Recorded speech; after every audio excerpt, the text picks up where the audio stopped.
말씀 증가하겠습니다. 우리 다 같이 하나님의 말씀 히브리서 12장에 있는 말씀 함께 보시겠습니다.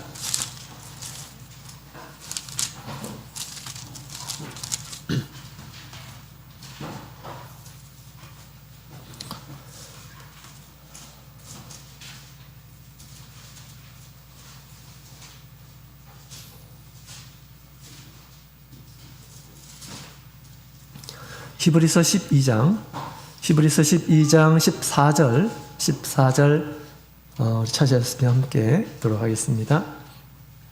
시작. 모든 사람으로 더불어 화평함과 거룩함을 쫓으라. 이것이 없이는 아무도 주를 보지 못하리라. 아멘. 할렐루야. 네, 반갑습니다. 오늘 시간에도 우리 하나님 말씀을 사모하시고 또 하나님께 뜻을 주시고 하나님의 집에 와서 간구하시는 우리 모든 성도님들의 마음 주님께서 헤아리시고 또 응답해 주시기를 원합니다. 자, 오늘 이 시간 우리 새 생명의 성화라는 제목으로 하나님의 말씀 함께 살펴보겠습니다. 최근에 우리 동계 올림픽이 중국에서 개최가 되었죠. 그래서 우리 가끔 이제 저희도 우리나라 선수들을 좀 응원하기 위해서 이렇게 경기를 보게 됐는데요. 경기를 보면서 여러 가지 생각을 이렇게 하게 되었습니다. 다른 나라 사람들이 아무리 잘해도 누구 사람들만 보입니까? 우리나라 사람들만 보이죠? 우리 사람들이 잘할 때 박수 쳐주고 응원해주고 또 좋은 성적 거두면 마치 내가 좋은 성적을 거둔 것처럼 이렇게 기쁩니다. 그런 것처럼 우리 하나님께서도 하나님께서 당신의 피로 세우신 우리 성도들 믿음의 길을 열심히 걷는 이런 모습을 볼 때마다 우리 하나님께서 우리를 응원하시고 또 격려하시고 그렇게 계시라 그렇게 생각이 됩니다. 많고 많은 이런 사람들 중에서 우리 하나님의 자녀들에게 특별히 하나님께서 당신의 눈으로 항상 보살피시면서 우리를 격려하고 계시고 또 우리에게 힘을 주고 계시는 것입니다. 또 우리 올림픽을 보면서 이 우승이라고 하는 것이 금방 이루어지지 않는 것이다 라는 것을 알게 됩니다. 이 우승이라는 것은 누구나가 다 메달을 딴 이런 사람들을 보게 되면 비하인드 스토리가 있습니다.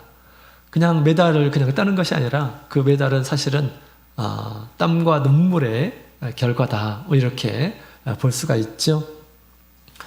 자, 이같이 우리 하나님의 성도들도 마찬가지입니다. 하나님 앞에서 귀한 것들을 이루고 또 가치 있는 것을 이루기 위해서 세상에서도 마찬가지 또 믿음 안에서도 하나님께서 기뻐하실 만한 것들을 이루기 위해서는 결코 우리가 유행을 바라서는 안 되겠습니다. 그냥 시간만 지나면 어떻게 되겠지 이런 마음을 우리가 가져서는 안 됩니다. 세상에서 어떤 상을 받는 것도 그렇게 받는 것이 아니죠.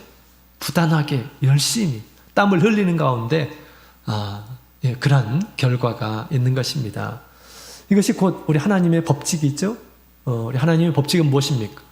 심는 대로 거두게 하시는 것이 우리 하나님의 법칙이죠. 그래서 열심히 우리가 하나님의 나라를 위해서 또 하나님께서 기뻐하시는 것을 위해서 힘을 다하고 노력하는 가운데 하나님께서 함께 해주시고 기뻐해 주시고 또 우리에게 힘을 주셔서 그 일들을 이루실 줄로 믿습니다. 자, 그리고 이 우승이라는 것은 한 번에 딱 이루어지는 것이 아니죠. 여러 단계가 있습니다. 또 우승이 가까우면 가까울수록 조금 더 큰 난관, 장애물이 있다라는 것을 우리가 알게 됩니다. 마지막 결승전에는 막 제일 실력 좋은 사람들끼리 다 모입니다. 그죠? 예선전을 치르고 준결승을 치르고 준결승을 치르고 마지막에 결승 이렇게 이제 그런 단계가 있습니다. 자, 이런 것처럼 우리 신앙의 여정도 이러한 단계가 있다라는 그런 생각이 이렇게 듭니다. 오늘 우리 새 생명의 이 성화라는 그런 제목으로 하나님 말씀을 나눌 텐데요. 성화라고 하는 말은 거룩함으로 변화된다라는 그런 뜻입니다. 거룩하게 변화된다. 자, 우리 성도들이 한 번에 이렇게 하나님께서 원하시는 우리의 생각과 우리 행동이 완전하게 한 번에 딱 이렇게 변화되는 것이 아닙니다. 그렇죠? 조금씩 변화되어서 마침내 하나님께서 원하시는 거룩함에 반드시 이루어야 되겠죠? 우리 히브리 기자는 그렇게 얘기하고 있습니다. 이 거룩함을 쫓아라. 이것이 없으면 아무도 주를 보지 못하리라 라고 그렇게 이야기하고 있습니다. 거룩함을 온전히 쫓아야 이루어야 됩니다. 성화를 이루어야 돼요.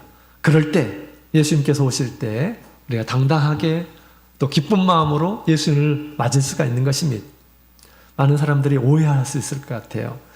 또 그때 많은 사람들이 후회하는 이런 사람들이 있을 수 있을 것 같다라는 생각이 듭니다. 그저 그냥 우리 안식일 날 예배 드리고 또 그 다음에 하나님께 드릴 것 드리고 또 교회에 와서 어떤 교회 일들을 사람들 얻어먹지 않는 수준 안에서 이렇게 하면은 구원을 받을 수 있겠다, 예수님을 잘 볼 수 있겠다라고 이렇게 생각하는 이런 사람들도 있을 것입니다. 근데 성경은 그렇게 얘기하잖아요.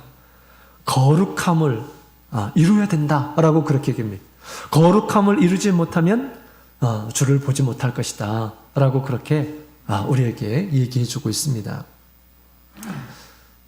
자, 이 거룩함을 우리가 이루어야 되겠습니다. 이것이 우리 새 생명을 가진 이러한 사람들의 숙제입니다. 숙제. 거룩한 숙제예요. 자, 여러분, 우리 거룩함이라고 하는 것은 이제 성화를 이루어야 되는데, 이 거룩함이라고 하는 것은 우리가 구약 성경에 보게 되면 종종 등장합니다. 이 거룩함이라는 것은 우리 하나님의 속성을 대표적으로 그렇게 얘기를 해요. 하나님의 속성은 하나님은 거룩하신 분이시다. 그런데 우리가 이제 하나님의 자녀가 되었기 때문에, 하나님의 백성이 되었기 때문에 너희도 내가 거룩한 것처럼 너희도 거룩하라 라고 그렇게 하나님께서 요구하시는 것을 보게 됩니다. 그 거룩함을 우리가 온전히 이루게 될 때 우리 예수님을 영광 가운데 오시는 예수님을 우리가 부끄러움 없이 맞이할 수가 있게 되는 것입니다. 또 그런 사람들이 영원한 구원을 얻게 되는 것입니다. 이 거룩함을 도대체 어떻게 이루어야 하는 것일까요? 자, 오늘 이 시간에 이 거룩함에 이루는 그런 방법을 온전히 우리가 배우는 그런 시간을 가졌으면 좋겠습니다. 오늘 학기는 우리가 걸어가야 할 길을 우리가 바로 알고, 이 믿음의 길은 거룩함을 이루는 그런 길인데, 한편으로 보면 거룩함을 이뤄야지 예수님을 만날 수가 있잖아요. 그죠? 이 거룩함에 이루는 그 길은 도대체 어떤 길일까? 어떤 과정이 있는 것일까? 같이 한번 살펴보고 내가 지금 이렇게 살아오고 있는지 되돌아보면서 내가 걷는 이 믿음의 길, 우리 하나님의 말씀을 따라서 우리 걸으시는 우리 모든 성도님들이 다 되시기를 원합니다. 자, 우리 성도는 거룩한 무리다라고 하는 뜻입니다. 성도, 거룩한 무리다. 물론 거룩함은 이제 나름대로 기준이 있고 또 하나님께서 원하시는 그런 기준이 있겠지만 온전히 이뤘다는 것이 아니라 계속해서 이뤄가는 이런 사람들이라고 하는 그런 뜻이죠. 자, 성도라고 그렇게 표현하고 있는데 그 성도라고 하는 그런 말, 우리를 성도라고 하는데 그 성도가 곧 거룩함을 이뤄가는 이러한 사람이다 라고 하는 그런 뜻입니다. 거룩함과 상관없는 이러한 사람들을 성도라고 그렇게 말할 수가 없습니다. 자, 그렇다면 이 성화의 과정은 도대체 어떻게 이루어지는 것일까요? 어떻게 우리가 하나님 보시기에 온전한 거룩함에 이루게 되는 것일까요? 자, 첫 번째로 우리 고린도전서 6장 9절부터 11절까지 있는 말씀을 함께 보도록 하겠습니다.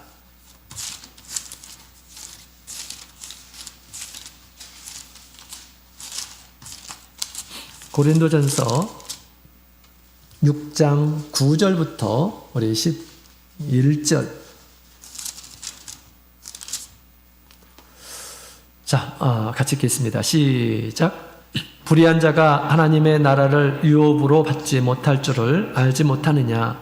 미혹을 받지 말라. 음란하는 자나 우상숭배하는 자나 간음하는 자나 탐색하는 자나 남색하는 자나 도적이나 탐남하는 자나 술 취하는 자나 후욕하는 자나 토색하는 자들은 하나님의 나라를 유업으로 받지 못하리라.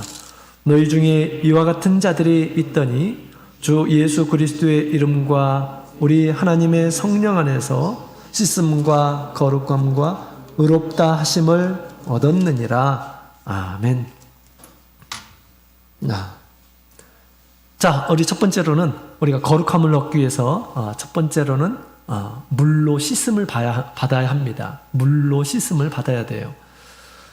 자, 우리 모든 사람들에게는 죄가 있죠. 죄가 있는 이런 사람들은 하나님의 나라를 유업으로 얻을 수 없다라고 그렇게 분명히 우리에게 얘기해 주고 있습니다. 죄가 있는 이런 사람들은 오히려 우리 하나님 앞에 이제 심판을 받게 되는 것이죠. 죄의 형벌을 그래서 받게 되는 것입니다. 그래서 모든 사람들은 죄가 있기 때문에 사실 그래서 모든 사람들은 우리 하나님의 심판을 피할 수가 없고요. 또 하나님의 영광에 거룩한 영광에 이르지 못한다라고 그렇게 이야기를 하고 있습니다. 이것은 뭐 유대인이나 헬라인이나 모든 이러한 사람들이 다 마찬가지다. 유대인들, 하나님을 믿는 이러한 사람들 또한 다 그런 것이다.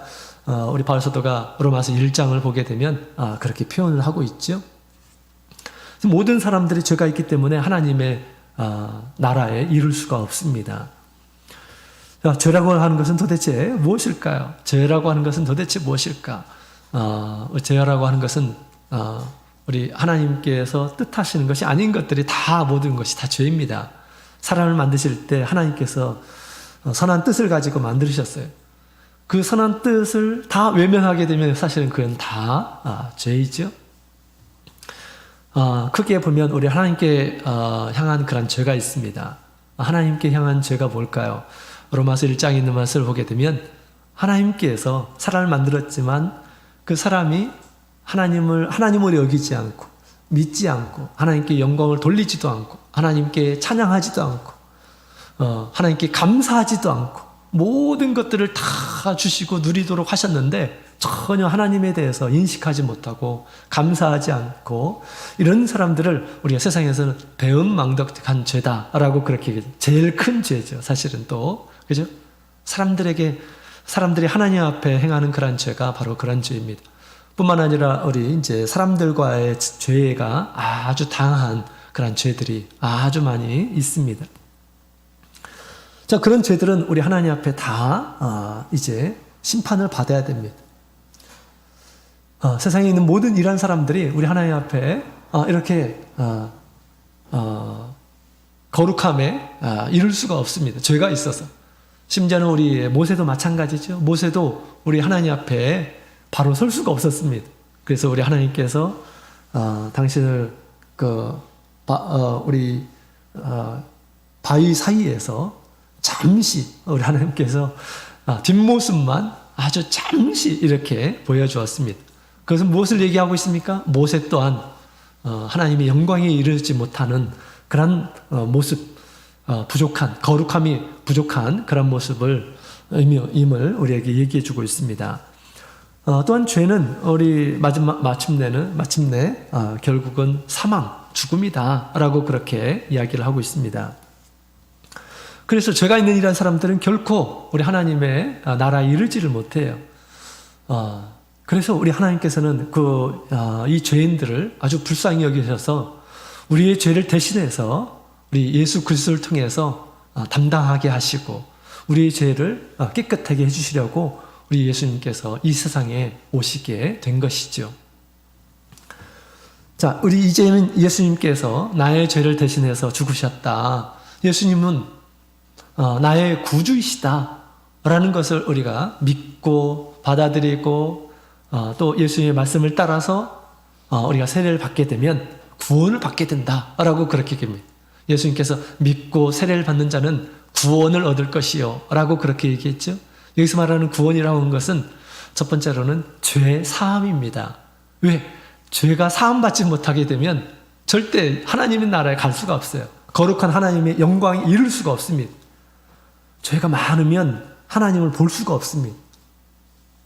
마치 우리 어린 아이들이 몰래 부모님 용돈을 이렇게 부모님 돈을 지갑에서 다 훔쳤어요. 그래서 맛있는 거 사 먹었습니다.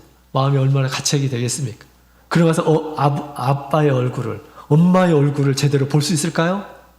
제대로 볼 수가 없습니다. 정상적인 아이라면 그렇습니다. 그렇지. 그런 것처럼 우리가 죄를 가지고 하나님의 영광에 이르지를 못합니다. 그 거룩한 우리 하나님 앞에 고개를 들 수가 없어요. 우리 하나님은 우리의 모든 것을 다 감찰하시는 그런 분이시다라고 그렇게 얘기하죠.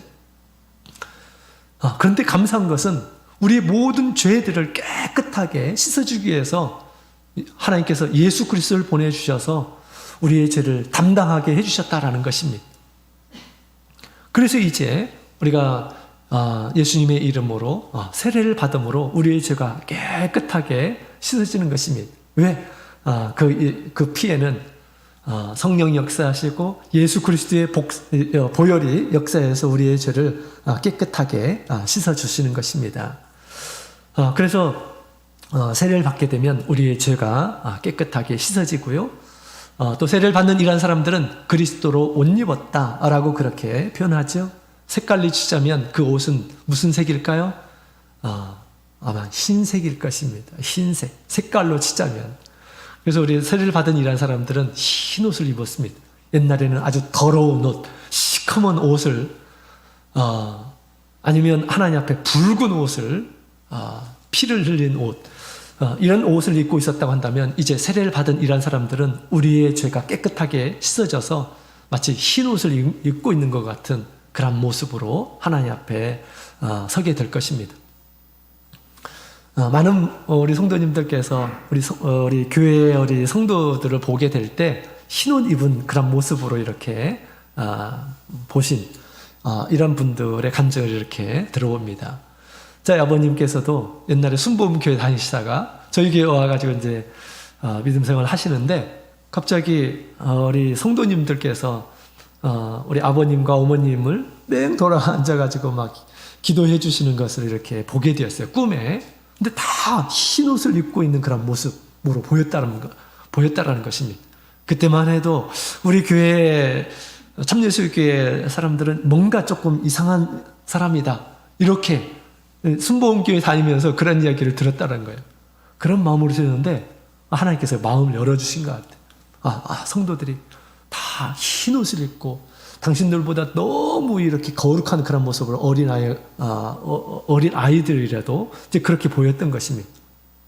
그래서 이제 우리 교회에 대해서 관심을 갖기 시작했고 또 어린 아이도 다 이름을 다 써가지고 불러주시고 관심을 가져주시고 그랬습니다. 자, 그래서 우리가 세례를 받게 되면 이와 같이 이제 우리 하나님 앞에 심판받아야 할 이런 모든 죄들이 깨끗하게 씻어져서 이제 거룩함에 이르게 해주신다라고 그렇게 이야기를 하고 있습니다. 거룩함에 이르기 위해서 우리가 물로 세례를 받은 것이에요. 물로 세례를 받는 것입니다. 자, 우리 세례를 받게 되면 이와 같이 우리가 깨끗한 옷을 입게 되는 것입니다. 이것이 바로 이 새 생명이 시작이고요. 이제 이 새 생명의 이 거룩함의 첫 번째 관문이 통과가 된 것입니다. 첫 번째 관문이에요. 이 세례를 받는 것이. 그렇다면 무슨 또 어떤 관문이 있을까요? 네, 있습니다. 네, 있습니다.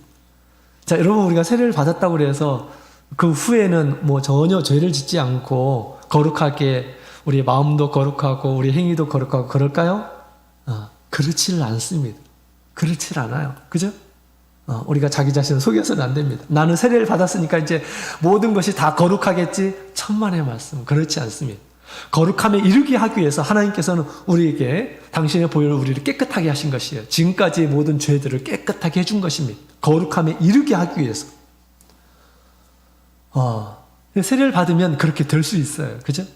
그렇게 될 수가 있습니다. 또 그렇게 우리를 이끌어 주십니다. 하나님께서 이끌어 주십니다. 자, 그렇다면 또 뭐가 필요할까? 거룩함에 이르기 위해서 뭐가 필요할까? 자, 두 번째로는 우리 에베소서 5장에 있는 말씀에 있는 말씀 같이 보시겠습니다. 에베소서 5장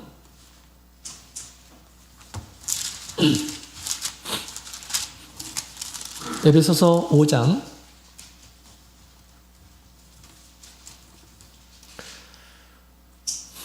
25절, 26절 같이 읽겠습니다.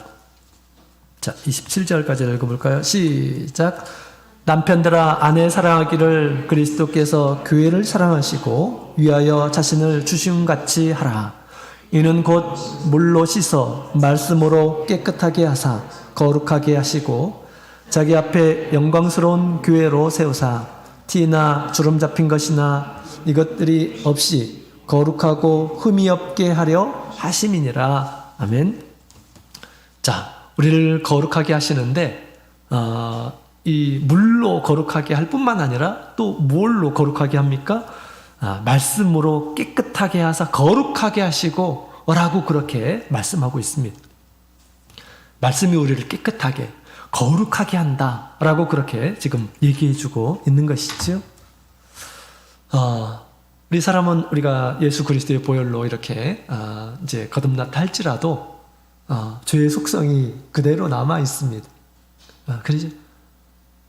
그래서 믿지 않는 이런 옛날의 모습으로 똑같이 그렇게 살아갈 수가 있어요. 그렇죠? 그렇기 때문에 그런 모습으로 살아가게 되면 이제 또 이게 더럽혀지게 되는 것입니다. 자, 그렇다면 어떻게 우리가 이제 이 거룩함을 거룩하게 살 수 있을까? 첫 번째로는 우리가 거룩함의 기준이 뭔가를 우리가 잘 알아야 됩니다. 거룩한 것이 뭔가, 속된 것이 뭔가라는 것을 알아야 되겠지. 그것을 알게 되었을 때 거룩함에 이를 수가 있다라는 것입니다. 거룩함의 기준이 도대체 뭘까요? 거룩함의 기준이 곧 하나님의 말씀이다라는 것입니다. 그래서 그 말씀이 우리를 깨끗하게 하고 거룩하게 해준다. 말씀을 소유하지 않게 되면 무엇이 거룩한 것인지 몰라요. 예전에 우리 하나님 몰랐을 때의 모습과 같이 그냥 똑같이 그렇게 사는 것입니다. 그러면 또 더럽혀지게 되겠죠. 하나님의 말씀은 거룩함이 무엇인가 그 기준을 우리에게 늘 보여주고 있는 것입니다. 알려주고 있는 거예요. 그래서 우리가 우리 하나님의 말씀을 따라서 하나님의 말씀을 통해서 우리가 정결하게 되는 것입니다. 하나님의 말씀은 우리를 정결하게 해줘요. 깨끗하게 해줍니다. 거룩하게 해줍니다. 우리 시편 119편에 있는 말씀을 같이 보도록 하겠습니다. 시편 119편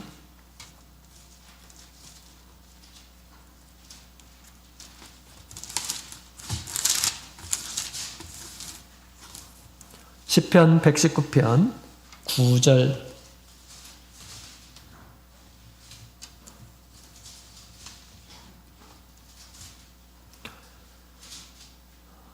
119편 9절 우리 같이 읽겠습니다. 시작. 청년이 무엇으로 그 행실을 깨끗게 하리까? 주의 말씀을 따라 삼가할 것이니이다. 11절 시작. 내가 주께 범죄치 아니하려 하여 주의 말씀을 내 마음에 두었나이다. 아멘. 자, 무엇으로 우리를 깨끗하게 할 수 있을까? 주의 말씀을 따라서 삼가함으로 인해서 우리가 거룩하게 될 수 있다라고 그렇게 이야기해주고 있는 것입니다. 마치 이것은 우리가 운동선수가 메달 따기 위해서 예를 들어서 뭐 100m 달리기 하는데 자기의 코스가 있습니다. 자기 코스대로 달려야지 우승을 하게 되죠. 좋은 성적을 가진다 하더라도. 근데 자기 길이 있는데 자기 길이 아니라 다른 길로 가게 되면 아무리 빠르게 간다 할지라도 우승을 하지 못합니다. 메달을 얻지 못해요. 그렇죠? 자기 코스로 가야 되는 것입니다. 이와 같이 우리가 하나님의 백성들은 거룩한 그 길이 무엇인지를 알고 그 길을 따라가게 될 때 거룩함을 힘입을 수 있다라는 것입니다. 하나님의 말씀이 곧 거룩한 말씀이죠. 그것이 이 법입니다. 그래서 우리 신명기서 28장에 보면 이제 이런 말씀이 있어요. 신명기서 28장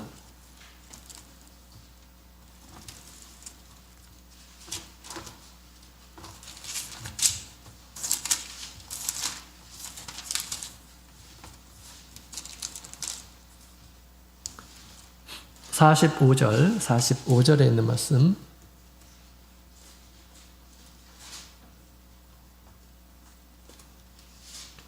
네, 같이 읽겠습니다. 시작.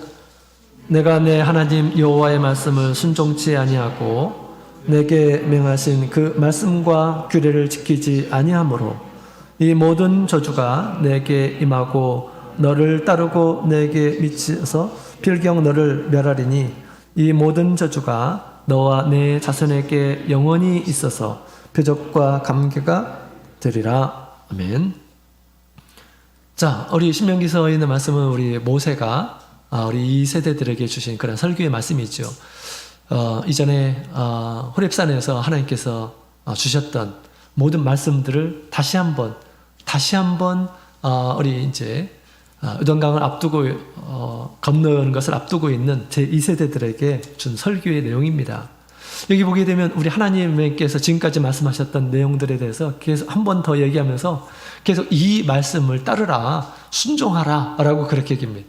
순종하면 복을 받고 순종하지 않으면 저주를 받게 될 것이다 라고 그렇게 말씀하고 있는 것입니다. 왜? 이 하나님은 거룩하신 분인데 그 거룩함이 이 말씀 가운데 있습니다. 그 말씀을 따르는 이란 사람들은 거룩한 이란 사람이 되는 것입니다.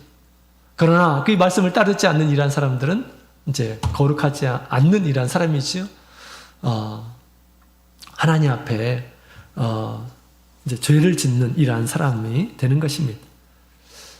그래서 우리 하나님께서 이스라엘 백성들을 구약 시대 하나님께서 그들을 특별히 택하시고 부르시고 그 다음에 많은 그런 기적들을 보여주시고 또 하나님이 어떤 분이신지 알려주시고 그러면서 그 하나님께서 택하신 이러한 사람들이 이제는 우리 하나님께 축복을 받으면서 늘 어딜 가든지 형통하고 하나님께서 도와주셔서 대적들은 다 멸망시키고 그렇게 복을 얻고 이렇게 살았느냐? 그렇지 않습니다. 우리 하나님의 백성들이 하나님 앞에 큰 이렇게 책망을 당하고 그 다음에 또 크게 하나님께서 진노하시고 또 저주를 받고 하는 그런 모습들을 보게 됩니다.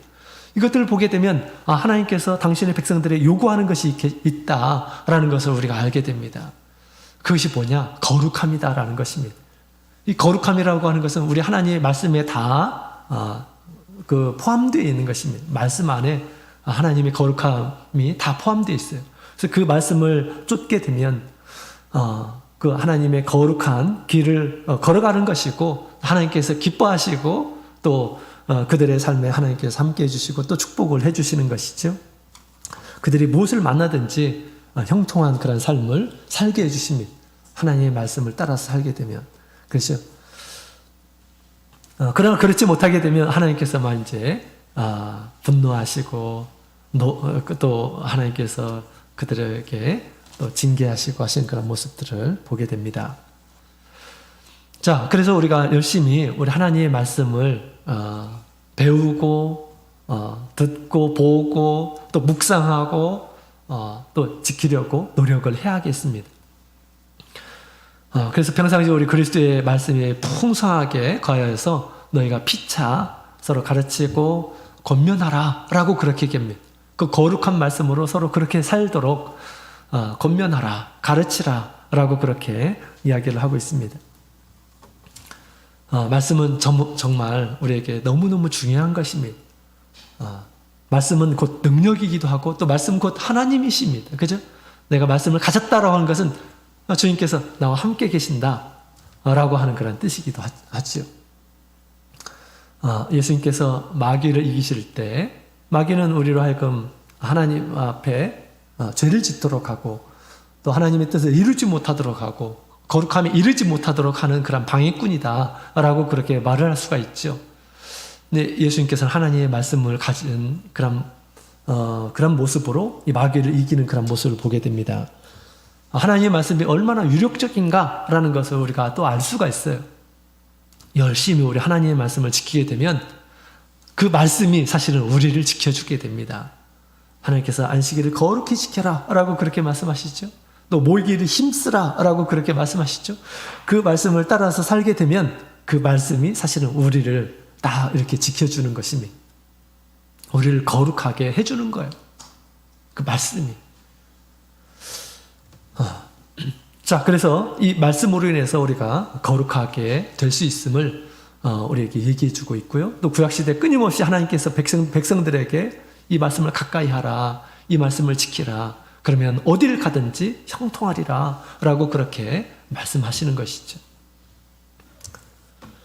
자, 그런데 우리 구약시대에 우리 모든 백성들이 그렇게 하나님 앞에서 온전하게 거룩하게 되고 그랬습니까? 그렇게 되지를 못했어요. 역사적으로 보게 되면. 그렇죠? 하나님 말씀은 완전합니다. 완벽해요. 그런데 사람이 불완전하기 때문에 그래서 온전히 이룰 수 있는 일이라는 사람들이 아무도 없었던 것입니다. 그렇기 때문에 우리가 온전히 하나님 앞에 거룩하게 되기 위해서 뭐가 필요할까? 더 필요한 것이 있다라는 것입니다. 그것이 뭘까요? 자, 그것은 바로 성령의 은혜입니다. 우리 이사야 4장에 있는 말씀을 볼까요? 이사야 4장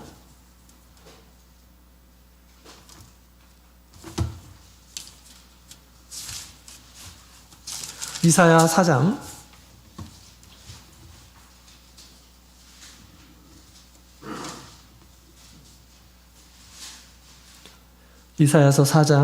3절 4절에 있는 말씀을 같이 읽어보도록 하겠습니다. 네, 같이 읽겠습니다. 시작.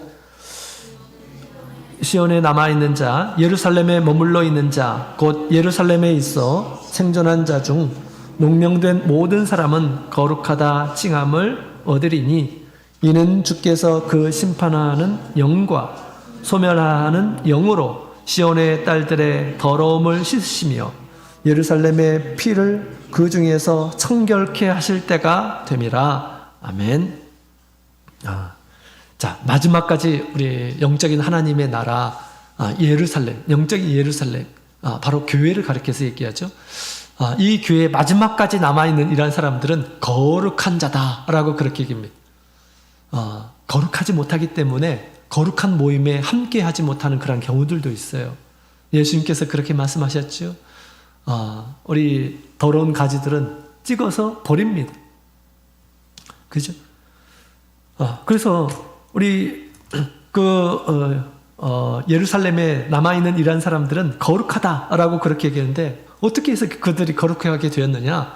바로 심판하는 영, 그 다음에 소멸하는 영이 그들의 모든 더러움을 씻었노라 라고 그렇게 이야기를 하고 있습니다. 심판하는 영, 소멸하는 영은 무엇일까요? 이건 성령의 역사를 얘기하는 것입니다. 성령의 역사는 한편으로는 우리를 심판합니다. 심판해요. 심판한다라는 것은 뭘까요? 너 이런 죄가 있어. 알려준다라는 것입니다. 우리의 마음을 우리 성령께서 우리를 다 감찰하고 있죠. 그래서 우리가 지각으로 이해하지 못하고 깨닫지 못하고 하나님 말씀을 다 깨달았으면 좋겠는데 우리가 하나님의 말씀에 대한 그런 관심이 부족하고 또 지식이 부족하고 이런 과정 가운데서 우리가 하나님의 말씀을 온전하게 알지를 못합니다. 그렇다고 해서 몰라도 되느냐? 그렇지 않죠. 우리 열심히 우리가 보는 가운데 또 깨달음을 주시고 묵상하는 가운데 또 하나님의 뜻을 알게 해주시죠. 그런데 그것으로 사실은 또 부족하다라는 것입니다. 뭐가 잘못된 것인지, 뭐가 거짓된 것인지, 또 뭐가 또 속된 것인지, 또 뭐가 천박한 것인지, 이런 것들을 우리 성령께서 알려주신다라는 것입니다. 심판을 하신다라는 거예요. 자, 그리고 나서 또 뭐 심판만 하는 것이 아니라 어떻게 한다고요? 소멸하는 영으로 우리를 깨끗하게 더러움 가운데서 우리를 씻어주신다. 그래서 거룩하게 되게 해주신다라고 이야기를 하고 있습니다. 우리가 알지 못하고 깨닫지 못하는 것들을 성령께서 알려주셔서 우리의 불의함과 우리의 거짓됨과 우리의 더러움, 추함 이런 것들을 알려주셔서 우리로 하여금 뭘 하게 할까요? 우리로 하여금 우리 영혼으로 하여금 회개하도록 한다라는 것입니다. 회개해서 예수 그리스도의 보혈로 깨끗하게 씻어지도록 해주신다라고 그렇게 얘기합니다. 그래서 로마서에는 이렇게 표현되어 있죠. 로마서 8장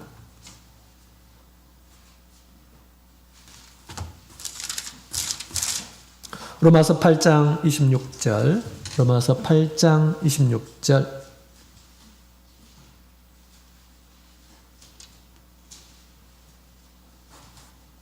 로마서 8장 26절 같이 읽겠습니다. 시작.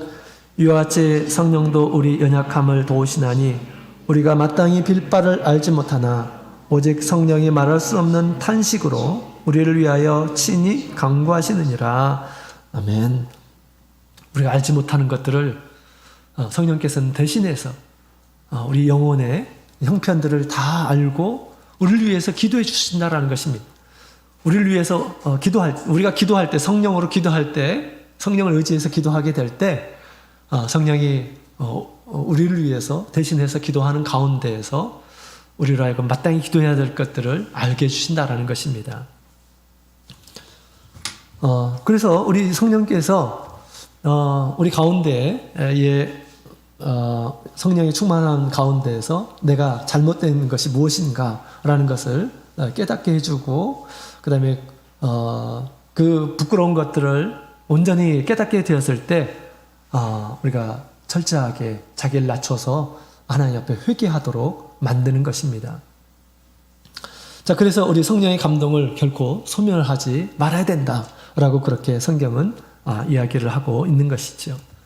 또 많은 이런 사람들이 성령을 받을 때 자기의 죄들이 많이 생각나는 이런 분들이 많이 계셔요. 그래서 눈물을 많이 흘리시고 내가 이런 하나님 앞에서 이런 큰 죄인이었구나. 이전에는 알지 못했었는데 알고 나니까 깨닫고 나니까 내가 이렇게 부족한 이런 사람이었구나. 자신도 모르게 막 눈물이 나고 그런 것을 보게 됩니다. 그런 성령의 감동이 우리가 끊임없이 있어야 된다라는 거예요. 내가 하나님 앞에 부끄러운 일을 하고 하나님 앞에 죄를 짓고 그랬는데 내가 그런 감정이 하나도 없어요. 이건 뭔가 문제가 있는 것입니다. 큰 문제가 있는 거예요. 그렇죠? 성령의 감동이 그와 같이 계속해서 있어야 됩니다. 그럴 때 성령께서 우리 안에서 우리를 거룩하게 하시려고 더러운 것들을 알려주시고 또 회개케 하셔서 우리를 하여금 거룩함에 이르도록 해주신다라는 것입니다. 또한 우리의 힘과 우리의 능력으로 안 되기 때문에 성령을 의지하는 그런 마음을 갖게 해주셔서 우리가 온전히 이제 거룩함에 이르도록 하도록 그렇게 도와주시는 것입니다. 그래서 우리 성령은 우리 천국의 기업이라고 이렇게 얘기하는데 그냥 천국의 기업의 보증이 되기 위해서 또 증거가 되기 위해서만 있는 것이 아니라 우리 가운데에서 천국에 이를 만한 이런 사람이 되도록 끊임없이 우리 가운데에서 일깨워 주신다라는 것입니다. 천국길이 아닌 다른 길을 걸어갈 때마다 주님께서 알려주시고 너 왜 그렇게 그것은 잘못된 길이다. 이런 길로 네가 걸어가야 할 믿음의 길로 걸어가야 된다라는 것을 가르쳐 주신다라는 것입니다. 이런 성령의 도움 없이 우리가 어떻게 천국에 갈 수 있을까요? 사실 아무도 갈 수가 없어요. 마치 우리 구약 성경에 어떤 사람도 하나님 앞에 온전한 이런 사람이 없듯이 우리가 성령의 도우심이 없으면 결코 우리가 천국에 이룰 수가 없는 것입니다. 자, 이렇게 성령의 도우심 가운데서 우리가 천국에 이제 거룩함을 힘입게 되는데요. 그런데 마지막에 또 한 관문이 있습니다. 그것은 무엇일까요? 자, 우리 마태복음 3장에 있는 말씀을 함께 보도록 하겠습니다. 마태복음 3장 11절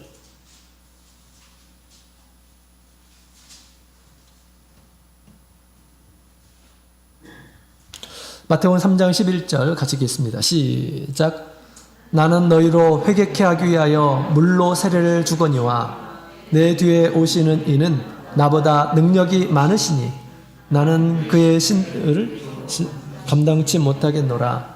그는 성령과 불로 너희에게 세례를 주실 것이요. 아멘. 자, 우리 세례 요한이 예수님에 대해서 소개할 때 이렇게 지금 소개를 하고 있죠. 예수님은 너무 능력이 많아서 나는 신을 들기도 감당치 못한다. 이 종들이 신을 들었죠. 옛날에는. 그런 것도 감당치 못한다라고 그렇게 얘기하면서 우리 예수님은 어떤 분이냐? 사람들에게 믿는 이란 사람들에게 성령을 주시고 또 성령의 세례를 주시고 불로 세례를 주시는 분이시다라고 그렇게 우리에게 소개해주고 있습니다. 성령 세례는 뭔지 아시죠? 다 아시죠? 그런데 우리 예수님께서는 또 우리에게 어떤 세례를 준비하고 계시냐? 바로 불 세례를 준비하고 계신다라고 그렇게 이야기를 하고 있는 것입니다. 자, 이 불 세례라고 하는 것은 불 안에 들어간다라는 뜻이에요. 물 세례라고 하는 것은 물 안에 들어간다는 거죠. 세례라는 것이 잠기다라는 뜻이거든요. 그래서 물에 들어간다, 잠기다. 그게 이제 물 세례를 가르쳐서 얘기하는 거고요. 성령 세례는 성령의 그 영 안에, 하나님의 영 안에 들어가는 것을 성령 세례다라고 그렇게 표현하는데, 또 우리가 알기 쉽게 이것을 성령을 받는다라고 그렇게 표현하는데, 사실은 우리가 하나님의 세계에 들어가는 거예요. 우리 영이. 그런데 또 한 가지의 세례가 있는데 불 세례가 있다라고 그렇게 이야기합니다. 불 세례. 우리가 불에 들어가면 어떨까요? 불에 들어가면 굉장히 고통스럽습니다. 고통이 뭔가, 물론 이제 불을 통해서 우리 사람들이 여러 가지 유용한 그런 역할로 이렇게 기능으로 사용하지만 또 이 불은 또 사람에게 큰 고통을 주는 것입니다. 그죠? 근데 불로 들어간다라고 하는 것은 얼마나 끔찍한 그런 일입니까? 그죠? 그런데 예수님께서는 마치 불에 들어가듯이 이런 불 세례를 때때로 주님께서 허락하신다라는 것을 우리에게 가르쳐 주고 있습니다. 그렇다면 우리 주님께서는 왜 이런 불 세례를 이렇게 준비하는 것일까요? 왜? 우리 베드로전서 4장에 있는 말씀을 같이 볼까요? 베드로전서 4장 1절.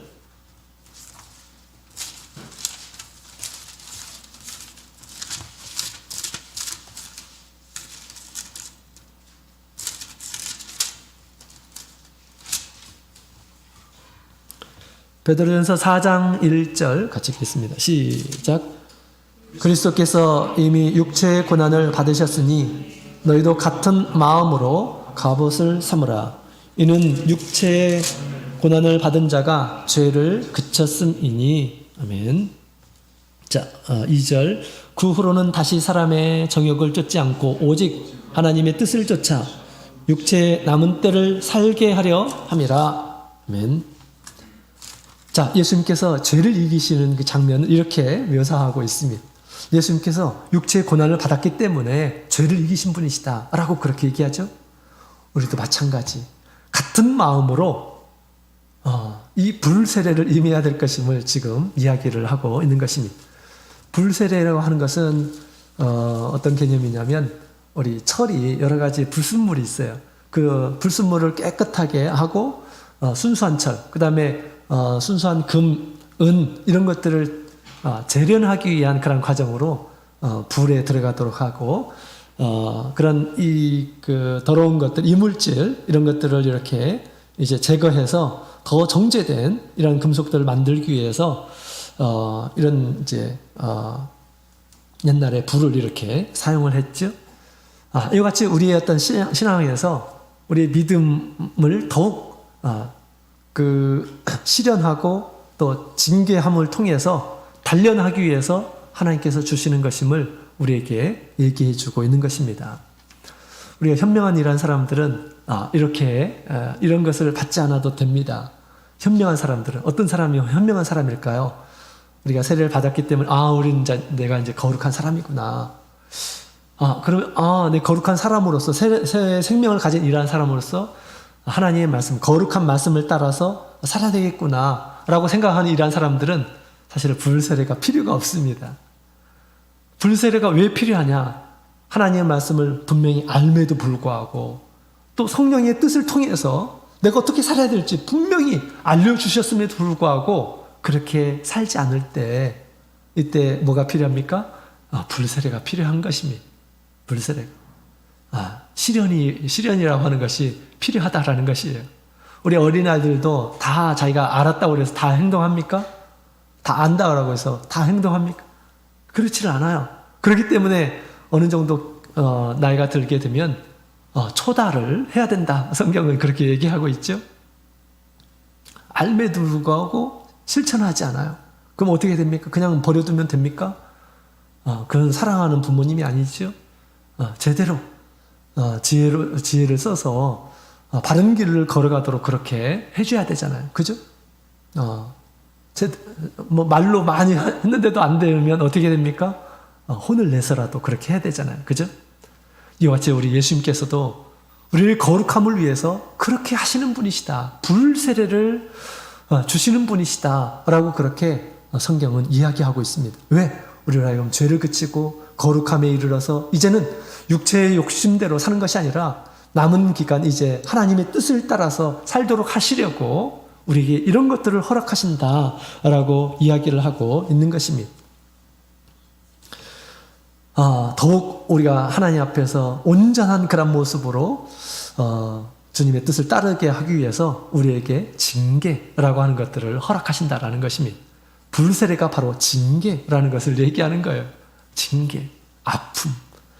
우리가 채찍 맞으면 아픕니다. 그와 같이 주님께서는 선한 뜻으로 우리를 더욱 거룩하게 해서 온전한 하나님의 나라에 이르게 하기 위해서 하나님께서는 때때로 이와 같이 징계를 허락하시는 분이심을 우리에게 이야기해 주고 있습니다. 히브리서 5장 우리 8절 9절에 있는 말씀을 함께 보도록 하겠습니다. 히브리서 5장 8절부터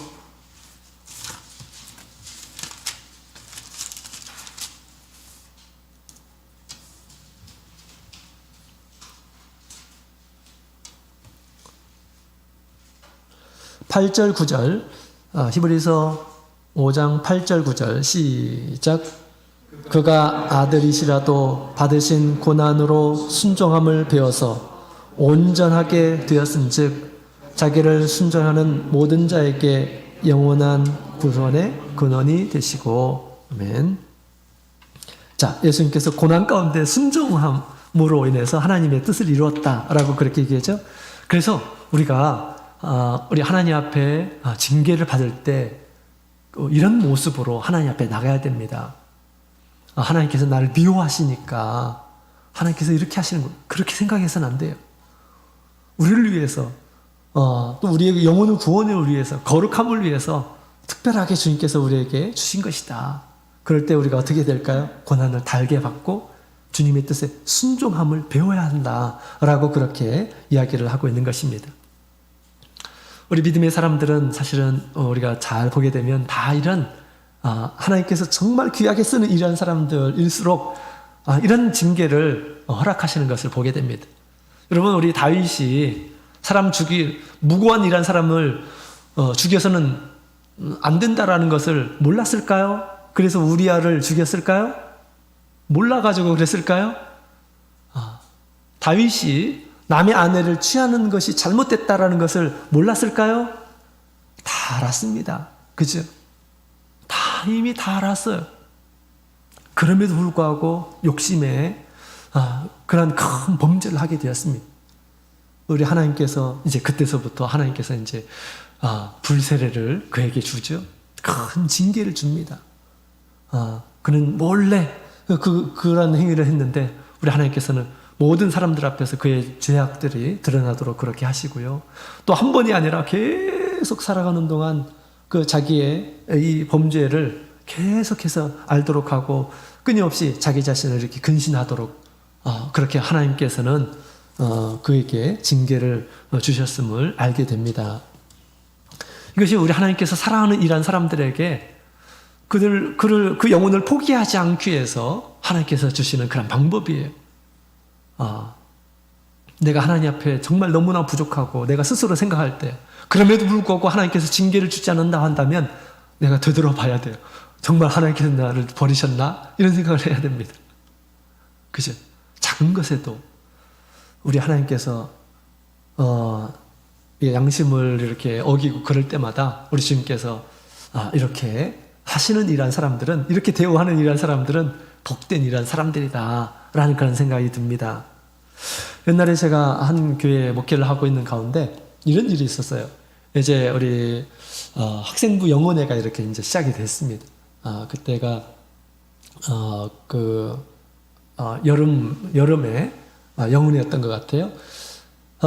그래서 이제 그 토요일 날 이제 오후에 차편으로 해서 이제 보내고, 저는 이제 담임 교회 이제 저녁 때 이제 기도회가 있어가지고 기도회 하고 이제 출발하려고 이렇게 생각을 하고 있었습니다. 그러면서 이제 저녁 식사를 이렇게 성도님들과 함께 하는데 그런 얘기를 한 청년이 이런 얘기를 하더라고요. 목사님, 내일 아침에 저기 그 초등학교에서 축구를 좀 섭외를 했습니다. 우리 교회 청년들하고 그 다음에 저기 믿지 않는 일한 사람들하고 조금 그 섭외를 해가지고 이제 축구 경기할 수 큰 경기에서 운동장에서 경기할 수 있도록 좀 섭외를 했으니까 목사님도 꼭 좀 참석해 주셨으면 좋겠다고 이렇게 말씀을 하시는 거예요. 그래가지고 그때 좀 갈등을 했어요. 원래는 이제 기도회 끝나고 나서 바로 가려고 이렇게, 왜냐하면 학생부 영혼회고 그러기 때문에 돌봐주고 또 같이 기도해주고 당연히 그렇게 해야 되잖아요, 그죠? 근데 그 이야기를 듣는 순간 내가 뭐 책임자도 아니고 강사하니까 오후부터 이렇게 또 이제 진행이 되니까 근데 그 다음날 오후에 가면 되겠다 이런 생각이 들었어요. 그래가지고 그래? 그러면서 알았다고 해가지고 축구를 했습니다. 축구 잘 하지도 못하는데 제가 그리고 또 이제 청년들을 또 생각하면서 그랬던 것이죠. 그래서 이제 그 다음날 아침에 이제 열심히 이제 축구를 했습니다. 축구를 하는데 거의 끝날 때쯤에 어떤 일이 벌어졌냐면 이제 상대방 선수가 축구를 하는데 공은 안 차고 갑자기 제 엄지발가락을 꽉 밟은 거예요. 그래가지고 뭔가 큰일 났다 이런 생각이 들었습니다. 그래서 이제 끝나고 나서 양발을 벗어보니까 아니나 다를까 완전히 새까맣게 죽어 있더라고요. 엄지발가락이, 발톱이. 그랬습니다. 그래서 사실은 상대방 선수가 그 축구하러 제 엄지발가락을 딱 찍는 순간 아차 이런 생각이 들더라고요. 내가 지금 이러고 있을 때가 아닌데 라는 생각이 딱 드는 거예요. 내가 잘못 생각했구나 이런 생각이 들었습니다. 지금 아이들이 영문회고 하나님께 은혜를 받기 위해서 지금 가가지고 제대로 씻지도 못하는 그런 가운데서 가서 열심히 참석하고 있는데, 목회자가 거기 가서 도와주고 영적인 성장을 위해서 그렇게 해야 되지 않을까요? 그죠? 당연한 거 아닙니까? 그죠? 제자들은 열심히 신앙생활을 하려고 열심히 하는데 교사가 되어서 아니면 선생님이 되어서 목자가 되어서 너는 그렇게, 나는 내가 하고 싶은 대로 할 거야. 이렇게 하면 될까요? 안 될까요? 그때 양심의 가치를 크게 이렇게 받았습니다. 그래서 이제 제가 운전을 하고 가는데 악셀레이터를 밟을 때마다 엄지발가락이 눌리면서 고통이 이렇게 엄습해 왔습니다. 쩔뚝쩔뚝 하면서 이렇게 이제 차를 타고 이제 막 가는데 계속 이런 고통이 계속 왔습니다. 뭐 그렇다고 해서 제가 안 갈 수는 없는 거잖아요, 그죠? 그래서 그 아픈 다리를 이끌고 갔습니다. 근데 그때 갑자기 이런 생각이 들더라고요. 하나님께서 이만큼 나를 사랑하신다라는 것이 느껴지게 되었습니다. 내가 이렇게 잘못하고 있으니까 하나님께서 네가 이렇게 지금 잘못한 거야 라는 것을 알려주기 위해서 하나님께서 나에게 그렇게 깨닫도록 하시기 위해서 이것을 주셨다라는 것이 느껴질 때 너무나 감사했어요. 또 히브리서에 있는 말씀이 생각이 났습니다. 그 말씀이 생각나면서 제가 눈물을 흘리면서 사실은 차를 타고 갔어요. 히브리서 12장 6절에 있는 말씀을 함께 볼까요? 히브리서 12장 6절.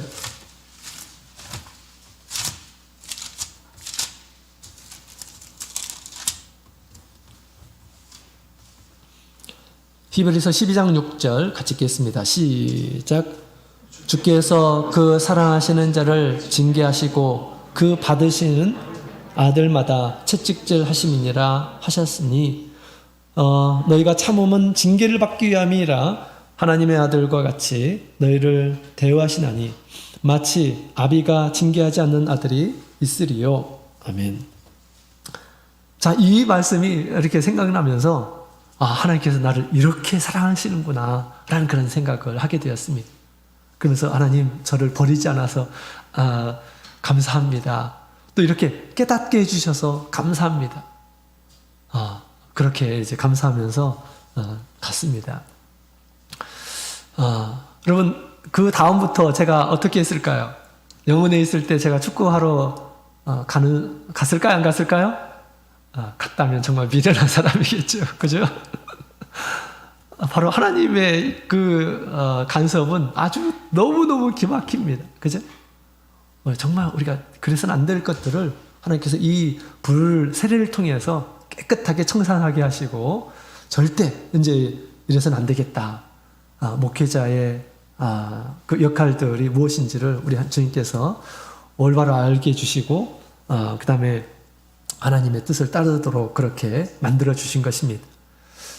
또 그 계기를 통해서 하나님께서 정말 나를 이렇게까지 사랑하시는구나 라는 것을 이렇게 느끼게 된 것이죠. 이와 같이 우리가 주님께서 주시는 징계는 나를 사랑하기 때문에, 나를 버리지 않았기 때문에, 나를 너무 좋아하시기 때문에 그렇게까지 주시는 것이다 라고 그렇게 생각하고 우리가 불세례를 그렇게 생각해야 되겠습니다.